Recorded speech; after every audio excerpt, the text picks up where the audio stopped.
Después de terminar el bloque 3, viendo al último monarca de la dinastía de Austria, que es Carlos II, que muere en el año 1700 sin descendencia, ya vimos que se creaba un enorme problema dinástico a nivel europeo con el hecho de que la dinastía de los Austria españoles había quedado extinta, había quedado sin un sucesor para el trono de los enormes territorios que estaban en manos de la monarquía hispánica. Bien, eso va a hacer que una sucesión disputada por varios candidatos, evidentemente, dé lugar por un premio tan grande a una guerra de sucesión a nivel europeo que tendrá también su componente de guerra civil en el propio territorio interior de la península ibérica, de España. Bueno, el bloque 4, básicamente referido al siglo XVIII que está controlado por la dinastía de Borbón, cuando llega la dinastía de Borbón a sustituir a la de Austria y ya se implanta aquí con todo su absolutismo francés, empieza con este punto 1, el cambio dinástico, es decir, la nueva dinastía impuesta en España y la guerra de sucesión que tiene como consecuencia la pérdida de los territorios españoles en Europa. En fin, en primer lugar, el punto 1, el cambio dinástico y la guerra de sucesión española. La guerra de sucesión española va a ser un conflicto que dure de 1700 a 1714, un conflicto muy largo, con un panorama externo y un panorama interno. Pero bueno, primero vamos a recordar un poco en qué consistía el problema dinástico, que produce el cambio dinástico en el trono. Ya dijimos que Carlos II, el último rey de la dinastía de Austria, había muerto sin sucesión, sin heredero. El suyo había sido un reinado muy débil, sometido a distintos regentes, a la nobleza, a la iglesia y lógicamente a sus vecinos más poderosos. El vecino más poderoso de la España de Carlos II es Francia. Ahí gobierna un rey, Luis XIV, apodado el Rey Sol, que es el paradigma de los monarcas absolutos. Luis XIV es el rey más poderoso, sin ninguna duda, del siglo XVII en Europa. Pues un vecino tan poco agradable va a abusar continuamente de la España de Carlos II, le va a arrebatar territorios y al final, cuando Carlos II está en su lecho de muerte, Luis XIV obliga a Carlos II a dejar el trono a su nieto, Felipe de Anjou, el nieto del rey francés. Eso hace que en el testamento del Austria de Carlos II, España y todos sus territorios queden en manos del nieto del rey de Francia. Lógicamente, cuando los demás países, las demás potencias europeas, ven la posibilidad de que todo el imperio francés y todo el imperio español caigan en manos de la misma persona, porque el heredero al trono de España, Felipe de Anjou, es nieto de Luis XIV. Por tanto, podría llegar el momento en que sea rey de España y de Francia, sin ningún tipo de problema.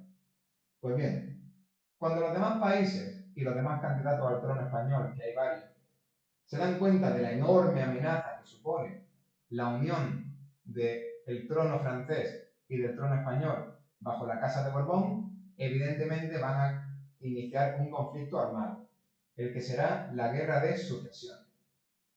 ¿En qué consiste la guerra de sucesión? Básicamente, pues bien, un conflicto internacional entre dos candidatos al trono español, apoyados cada uno por distintos países.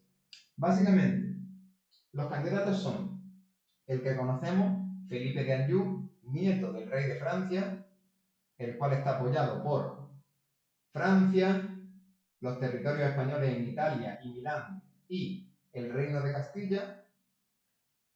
Y el otro candidato es el archiduque Carlos de Austria. El archiduque Carlos de Austria es un primo lejano de los Austria españoles, de esa rama que se dividió al dividirse el imperio de Carlos I, pues los Austria que siguieron dominando Alemania son primos lejanos de los Austria españoles. Pues el Austria austriaco, por así decirlo, también es candidato al trono español. O sea que serían Felipe de Anjou, el francés, con apoyo de Francia y de todo lo coloreado en azul, Italia, que es posesión española, y el Reino de Castilla, y por otro lado el archiduque Carlos de Austria, hijo del emperador alemán, que contaría con el apoyo de su propio reino, Austria, también Prusia, el reino alemán más importante y poderoso, Holanda, también llamada Provincias Unidas, independientes de España 50 años antes, Inglaterra, Portugal, el pequeño Ducado de Saboya en el norte de Italia y el Reino de Aragón. Por tanto, los bandos contendientes son, por un lado, Francia, con sus dos monarcas, Luis XIV y Felipe de Anjou en el trono de Castilla, contra la Gran Alianza antifrancesa, compuesta por Austria, Reino Unido, Holanda, Prusia, Saboya y Portugal, y también el apoyo del Reino de Aragón. Luego lo veremos en el panorama interno de España. En fin, va a ser una guerra muy larga, un conflicto muy pesado, no merece la pena entrar en detalles militares. Básicamente saber que va a ser una guerra prácticamente mundial, en el sentido de que los escenarios van a ser muy diversos. La guerra se va a librar en la península ibérica, principalmente entre Castilla, Aragón, Francia y Portugal. En Italia, principalmente entre las posesiones italianas de España que apoyan a Felipe y Saboya y Austria que apoyan a Carlos.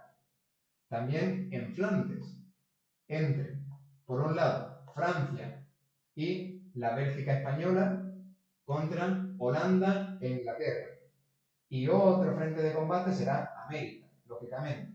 En América, Francia, España e Inglaterra, y también Holanda en el Caribe, tienen colonias y también allí se libra la guerra, sobre todo de cara a que no lleguen los galeones cargados de oro, que darían una ventaja enorme a los franceses. En fin, básicamente, 11 años de guerra, de 1700 a 1711, con dos bandos muy igualados, sin grandes victorias que decanten la guerra hacia un bando o hacia otro, se combate en esos cuatro frentes que hemos comentado, y finalmente lo que provoca un gran cambio, un punto de inflexión en el desarrollo de la guerra de sucesión, es el hecho de que en 1711 el emperador alemán muere. ¿Qué significa que el emperador alemán muera? Que su hijo Carlos hereda el reino de Austria y el imperio alemán. Ojo, si la Gran Alianza en negro se había formado para evitar que se uniesen dos grandes reinos como Francia y España, la Gran Alianza tampoco quiere ahora que se unan dos grandes reinos como Alemania y España. Por tanto, no va a ser el propio desarrollo de la guerra, sino el hecho de que Carlos se hace demasiado poderoso, lo que haga que sus aliados también desconfíen de él y se retiren de esa gran alianza. Por simplificarlo, los dos bandos están igualados. El objetivo de la Gran Alianza, en negro, es que no surja un superimperio, como el de Carlos V, que una a Francia y a España. Por eso apoyan al austríaco. Pero, en el momento en que el rey de Austria y emperador alemán muere y este territorio central es heredado por Carlos, surge la amenaza alterna. Es decir, ahora el peligro no es que se unan Francia y España, sino que se unan Alemania y España, lo cual tampoco es tolerable para, por ejemplo, Inglaterra. Ahí es cuando cambian las tornas. Básicamente, en 1711, cuando surge la nueva amenaza, que sería la de Austria más España juntas, Inglaterra y Holanda abandonan la Gran Alianza. No quieren saber nada de este conflicto. No quieren que por evitar que Francia crezca demasiado, entregarle el control de Europa a Austria y Alemania. Entonces se retiran de la alianza. Ese gesto lo aprovecha perfectamente Felipe V, entiende que Inglaterra y Holanda lo que no quieren es un nuevo superimperio, y entonces para que dejen de temer eso por su parte, Felipe V va a renunciar para siempre a cualquier derecho al trono francés. Es decir, Felipe de Anjou, el heredero al trono español, renuncia a cualquier territorio francés, así garantiza a todo el mundo que nunca jamás si él es rey de España, Francia y España se van a unir y así desaparece esa gran amenaza de la creación de un superimperio europeo. Entonces, ante ese gran cambio que ocurre en 1711, que por un lado Carlos se vuelve demasiado poderoso y sus aliados le abandonan, y por otro lado Felipe renuncia oficialmente a volverse demasiado poderoso, es lo que hace que por fin la guerra de verdad tome un cariz nuevo. Ahora, a partir de 1711, los bandos enfrentados van a empezar a buscar el acuerdo una vez que Inglaterra, Holanda, Prusia se van retirando del conflicto y finalmente en 1713 y 1714 se va a llegar a ese acuerdo que ponga por fin, punto y final, a la guerra de sucesión, que ya había durado 13-14 años. ¿En qué va a consistir el Tratado de Utrecht y Rastatt? Si os preguntan esto en selectividad, ¿qué tratado pone fin a la guerra de sucesión? Basta con que pongáis Tratado de Utrecht, con una T, que es el más famoso.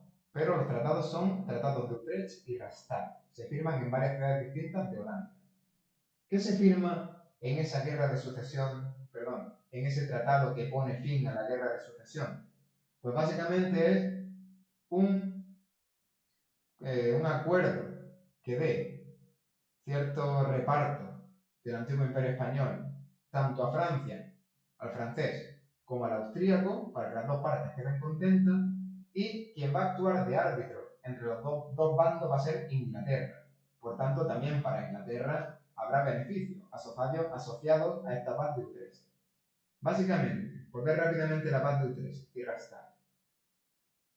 España va a quedar como territorio de Felipe. Se reconoce a Felipe tras esta guerra como rey de España. Ha renunciado a heredar Francia, o sea que será rey de España.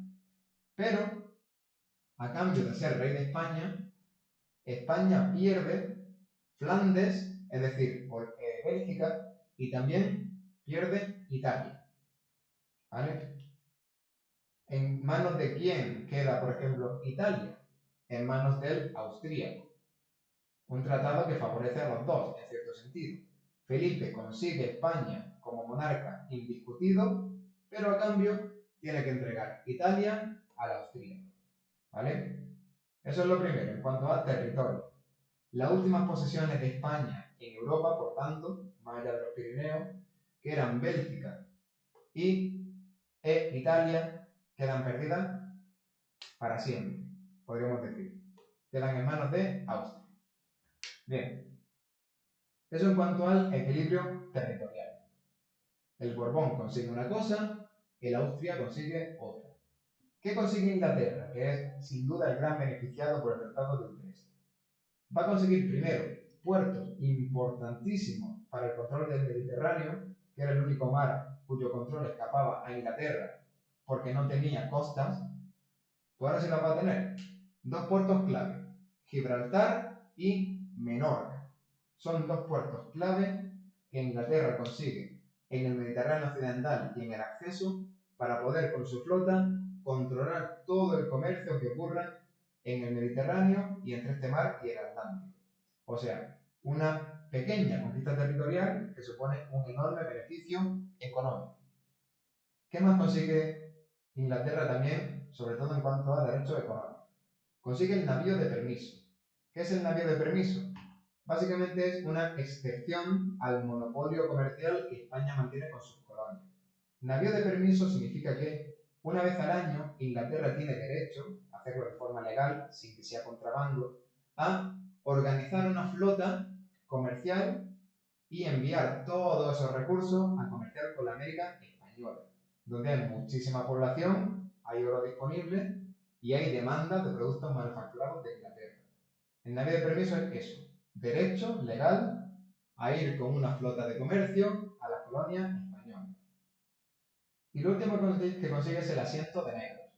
El asiento de negros es un derecho importantísimo, súper lucrativo, que básicamente es la concesión a Inglaterra de todo el comercio de esclavos que vayan hacia la América española. Siempre quien había suministrado esclavos negros del sur del Sáhara, africanos negros. A las colonias americanas españolas había sido Portugal. Portugal siempre a través de sus propias colonias. En África había suministrado esclavos negros a toda América. Pues ahora Inglaterra consigue sustituir a Portugal en el comercio de esclavos con las colonias españolas. ¿Por qué es tan importante y tan lucrativo esto? Porque, como ya dijimos, los españoles han masacrado sistemáticamente a fuerza de hacerles trabajar a los indígenas americanos y estos tienen que ser sustituidos por una mano de obra más resistente y más dócil, que son los esclavos negros. Por tanto, los ingleses a partir de ahora van a suministrar los esclavos negros a las colonias españolas en América y van a ganar muchísimo dinero a cambio. Y por último, además de lo que obtiene el francés Felipe de Anjou, lo que obtiene el austríaco, el archiduque Carlos, y lo que obtiene Inglaterra como árbitro, tendríamos un efecto muy importante, muy destacado de los tratados de paz, que es la política de equilibrio continental. Básicamente la política de equilibrio continental, que va a estar vigente durante 100 años hasta que Napoleón la haga saltar por los aires, significa que nunca más se va a permitir que un país europeo se imponga sobre el resto al nivel de crear un nuevo imperio europeo como había sido el imperio español, que acaba de quedar finiquitado. ¿Qué significa esto? Muy sencillo. En el caso de que, por ejemplo, Francia intentase conquistar a sus vecinos se aliarían contra ella para detener esa ansia expansiva. Lo mismo si lo hiciese Inglaterra, si lo hiciese Prusia, si lo hiciese Austria, si lo hiciese Rusia. En fin, eso es básicamente un acuerdo tácito entre todos los firmantes de esta paz, las grandes potencias europeas de la época, para que no vuelva a haber un superimperio, ni como el que había hecho Carlos V entre España y Centro Europa, ni como el que intentó hacer Luis XIV ahora entre Francia y España. Eso no se va a permitir jamás. Cualquier intento, que lo habrá, de construir un nuevo imperio europeo será frenado inmediatamente por la alianza de todos los demás países en contra de quien quiera saltarse la política de equilibrio continental. Cuando Napoleón, 100 años después, se la salte, actuará la política de equilibrio continental y todos los países se aliarán contra Napoleón. Otra cosa es que Napoleón los vapulee, pero va a funcionar durante bastante tiempo esta búsqueda de equilibrio para que ninguna otra potencia vuelva a imponerse sobre el resto. Y bien, esta es la vertiente más importante de la guerra de sucesión como conflicto internacional que construye un nuevo mapa de Europa y una política de equilibrio. También tenemos que ver ese matiz, ese cariz como guerra civil que tiene la guerra de sucesión. ¿Cómo se desarrolla el conflicto en la propia España? Porque España no actúa ni mucho menos como un agente coordinado, que sea leal al mismo candidato. No. La propia España queda dividida entre el apoyo a los dos candidatos. Básicamente, el Reino de Castilla va a apoyar al candidato francés, Felipe de Borbón, y el Reino de Aragón y las ciudades catalanas van a apoyar a Carlos, el archiduque de Austria, el Habsburgo. ¿Por qué lo hace cada reino? Muy fácil. Castilla apoya al Borbón porque ha sufrido muchísimo durante 2 siglos bajo los monarcas de Austria. Ya dijimos que los monarcas de la Casa de Austria, los 5, incluso los buenos, se han dedicado a expoliar Castilla, el reino de Castilla. Lo expolian completamente y sostiene todo el peso en cuanto a soldados y en cuanto a recursos monetarios de todas las guerras internacionales de los Austria. Eso ha hecho que Castilla pierda muchísima población, muchísima economía y en muchos casos sostenga toda la deuda externa de España. Por el mal gobierno de los Austria, Castilla ahora apoya al candidato francés. Mientras que Aragón, que se había librado de esos abusos de los Austria gracias a sus fueros tradicionales, ahora lo que tiene miedo es que llegue un rey francés, que es un rey absoluto, que no hace ningún caso a ningún tipo de derecho tradicional ni fuero tradicional, y borre de un plumazo todos esos fueros y privilegios tradicionales como el Justicia Mayor de Aragón. Aragón, temiendo en las ciudades catalanas que el absolutismo francés se quite de en medio su autonomía histórica, apoya al candidato de Austria, pensando que bajo Carlos de Austria el gobierno de España será parecido al de sus primos los austro-españoles. Pues bien, igual que en el panorama internacional, el año de 1711 va a ser clave para que se rompa el equilibrio entre ambos bandos. Básicamente, en 1711 hemos dicho que Inglaterra y Holanda y también Portugal en cierta medida se retiran del conflicto ante la amenaza de que Carlos de Austria se haga demasiado poderoso, y eso hace que la guerra que se sostenía en la frontera occidental de Castilla contra Portugal e Inglaterra desaparezca, se relaje por completo.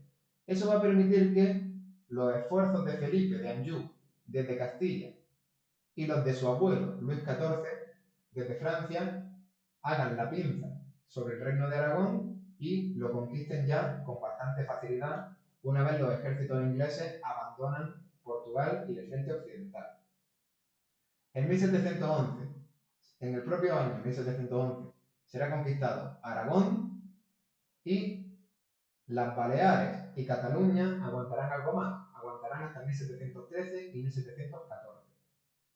¿Tenían razón aragoneses y catalanes pensando que si eran conquistados o reinados, gobernados por un rey francés, perderían sus derechos tradicionales? Tenían toda la razón. En cuanto en 1711, 13 y 14 los territorios de la corona de Aragón caigan en manos del francés Felipe de Anjou, ahora Felipe V de España, sus fueros serán finiquitados al instante a través de los decretos de nueva planta, de los que ya hablaremos. Una centralización total para un gobierno nuevo de España completamente absolutista, siguiendo el modelo francés. Total, que la guerra en 1711 toma un cariz completamente nuevo y se dirime muy fácilmente a favor de Felipe V, que conquista los territorios de la corona de Aragón, los somete y le arrebata todos sus privilegios por los cuales ellos luchaban con los decretos de nueva planta. En fin, las consecuencias de la guerra de sucesión, si hemos visto las externas con el Tratado de Utrecht, tenemos que ver también las internas. En el momento en que ya Felipe V, el rey de Francia, se acuerda del Tratado de Paz y ya no tiene más contestación interna. Básicamente, la España bajo los Borbones va a ser muy distinta a la España bajo los Austrias, sobre todo en algunos puntos distintos. Primero, la nueva dinastía, lógicamente, Borbón, va a hacer que la alianza ahora se establezca con Francia, mientras que la alianza de los Austria españoles era con los Austria alemanes. La nueva dinastía, lógicamente, une a Francia y a España bajo el control de los Borbones. También tenemos una nueva forma de gobernar. Si los Austria gobernaban de una forma bastante descentralizada, con el rey asesorado por un montón de consejos territoriales, de la nobleza de cada reino, etcétera, etcétera, respetando los fueros tradicionales, por ejemplo, de Navarra y de Aragón, ahora los Borbones van a funcionar de una forma completamente absolutista, es decir, centralista. Desde Madrid, con las instituciones tradicionales y leyes de la corona de Castilla, que siempre habían sido las que obedecían a pies juntillas la voluntad del rey, se va a gobernar todo el imperio. Ya no hay lugar para fueros tradicionales o justicia mayor o instituciones tradicionales de un reino, excepto una honrosa excepción, que es el reino de Navarra, al que se le respetarán algunas instituciones tradicionales a cambio de que ellos sí apoyaron al Borbón. Pero eso es una cuestión anecdótica. La nueva administración, la nueva forma de gobernar borbónica es completamente absolutista y centralista, sin la más mínima atención a la élite de cada sitio, a las fueros tradicionales, a las leyes tradicionales o al pasado. Ahora se gobierna todo desde Madrid como si el imperio entero fuese una extensión de la voluntad del rey. Y por supuesto, para terminar, los Borbones van a tener una política exterior completamente distinta. Como decimos, ya se acaba eso de que el gran enemigo sea Francia, ahora será el gran aliado, y a cambio los grandes enemigos serán principalmente Inglaterra y Austria. Un cambio de tornas total. Pero bueno, todo esto ya lo veremos, no con demasiada extensión, porque realmente España, a nivel de política exterior, queda muy debilitada y va a tener muy poquita presencia a partir de aquí en la guerra europea. Básicamente se peleará con Inglaterra y Holanda por el tema de América. Pero bueno, como consecuencia de eso, España pasa a ser ahora una potencia de segundo orden, ha perdido todas sus posesiones en Europa y a partir de ahora es un país gobernado por los Borbones con un modelo absoluto, centralista y con una alianza permanente con Francia.